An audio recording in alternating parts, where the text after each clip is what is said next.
O Campeonato do Mundo Platú 25 serviu como escaparate para Portosín, que xa se está a consolidar como unha das principais sedes da náutica a nivel internacional. Isto ben porque un dos árbitros, cando foi do Campeonato do Mundo do Platú 25, pois ese árbitro estuvo aquí nesa regata, vamos, que lle gustou moito a zona, gustou moito a nosa comarca. Estes, pois, propuxéronnos a Portosín si interesaba, pois, participar nesta regata. Tiñamos que facer unha inversión de sobre 60.000 euros, pero ao final, pois, negociando con eles, conseguimos poñela en 30 cunha aportación municipal de 10.000 euros. Isto organizámoslo a través da Ría Noia Muros, que participamos os 5 concellos: Muros, Outes, Lousame, Portodosón e Noia.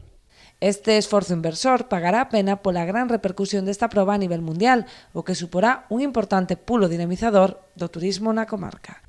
E a verdade que estamos moi contentos porque, bueno, pois, como vos digo, é unha regata a nivel mundial donde vai haber un montón de periodistas, donde vai haber un montón de regatistas e donde, bueno, pois podemos poñer a nosa comarca pois a nivel mundial, non? Aquí participan un dos regatistas mellores do mundo e bueno, esperemos que a nivel xa non deportivo como é o tema da náutica, sino a nivel turístico, podamos poñer a nosa comarca, pois, como vos dicía, pois, en toda a prensa mundial. Tras unha recente viaxe a Francia para coordinar a organización, o Club Náutico e o Concello xa comezaron cos preparativos desta regata, que marcará un fito para a entidade e para toda a comarca.